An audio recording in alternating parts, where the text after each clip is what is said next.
ભાજપ એમની double engine સરકારમાં દિવસે દિવસે ભ્રષ્ટાચાર ખુલ્લા પડી રહ્યા છે.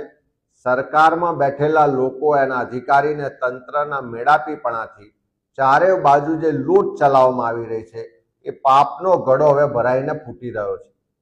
એવી જે કૌભાંડ આજે વડોદરા જિલ્લાના વડોદરા તાલુકાના ખટંબા ગામ છે, ત્યાં લગભગ 6 લાખ સ્ક્વેર ફૂટ જેટલી જગ્યા, જેની આજે માર્કેટ વેલ્યુ ગણવા જઈએ તો 300 કરોડ રૂપિયા કરતાં વધારે થાય, આવી કિંમતી મોકાની જમીન સરકારી અધિકારીઓના મેળાપીપણાથી અને કેટલાક જે દલાલો છે, જે બિલ્ડરો છે, જે ભૂમાફિયાઓ છે, એ એમના મેળાપીપણાથી આખી જમીનનો વેપાર થયો, કૌભાંડ થયું છે. એની વિગતો જોઈએ તો વડોદરા તાલુકાનું ખટાંબા ગામની 6 લાખ સ્ક્વેર ફીટ જગ્યા, જે શ્રી સરકાર જગ્યા છે, બોલે સરકારના નામે જગ્યા છે, ત્યાં 2016માં ખોટો મરણનો દાખલો ઊભો કરવામાં આવે છે, જેની તપાસ થતાં એ દાખલો ખોટો છે એવું સાબિત થઈ જાય છે. ત્યાર પછી જ્યારે કૃષિ પંચ ને મહેસૂલ વિભાગના અધિકારીઓ દ્વારા આખું એક ગોઠવણ થાય છે કે પેઢીનામું બનાવીને લાવો, પેઢીનામું બનાવવા માટે જન્મનો દાખલો જોઈએ, ત્યારે ડભોઈ નગરપાલિકાના ચીફ ઓફિસરના મેળાપીપણાથી ડભોઈ નગરપાલિકામાં રાતોરાત કોઈ પણ જાતના આધાર પુરાવા વગર એક જન્મનો દાખલો જનરેટ કરવામાં આવે છે.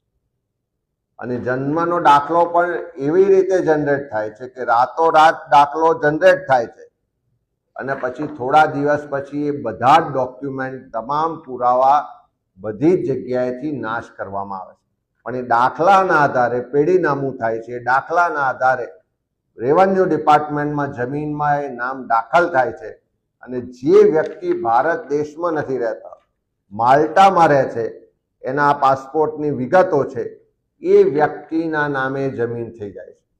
300 કરોડ રૂપિયાની જમીન એક ખોટા જન્મના દાખલાના ડોક્યુમેન્ટ ઊભા કરી અને શ્રી સરકારમાંથી એક ખેડૂત બનાવીને બારોબાર એનો વેપાર થાય છે, કૌભાંડ કરવામાં આવે છે. આવું અનેક જગ્યાએ ગુજરાતમાં ચાલે છે. પણ આ ડભોઈ નગરપાલિકાના ચીફ ઓફિસર, ત્યાંના કૃષિ પંચ ને મામલતદાર ને અધિકારીઓના મેળાપીપણાથી કેવી રીતે સરકારી જમીન હડપવામાં આવે છે એનું આ ઉદાહરણ જોઈએ તો સરકાર આખી આમાં સામેલ હોય, સરકારી તંત્ર ફેલ હોય, એના પ્રત્યક્ષ પુરાવા આપણે જોઈ શકીએ છીએ. ત્યારે અમે સરકારને પૂછવા માંગીએ છીએ કે કોણ આના માટે જવાબદાર છે? આ જન્મનો દાખલો કયા આધારોથી નીકળ્યો, કોની સિગ્નેચરથી નીકળ્યો, કોના લોગિન આઈડીથી આ બધું કાર્યવાહી થઈ, એની તપાસ કરવામાં આવે. શ્રી સરકાર થયેલી 300 કરોડ રૂપિયાની 6 લાખ ચોરસ મીટર જગ્યાનો બારોબાર આવી રીતે વેપાર થઈ જાય, એના માટે કોણ જવાબદારો છે એની સામે તપાસ કરીને કાર્યવાહી કરવા માટે સરકાર તાત્કાલિક SITની રચના કરે. માનનીય મુખ્યમંત્રીશ્રીને પણ કહીએ છીએ કે તમે ખૂબ ગંગાજળની વાતો કરો છો, ભ્રષ્ટાચાર મુક્ત વહીવટની વાતો કરો છો, કોઈને પણ છોડીશું નહીં એવી વાતો કરો છો. તમારી નાક નીચે આ ભ્રષ્ટાચાર 300 કરોડનો થઈ રહ્યો છે, તેની SITની રચના કરીને તપાસ કરો. જે પણ જવાબદાર ચીફ ઓફિસર હોય, કૃષિ પંચના મામલતદાર હોય કે જે પણ લેભાગુ લોકો હોય, તમામ સામે કડકમાં કડક કાર્યવાહી થાય એવી માંગણી કરી.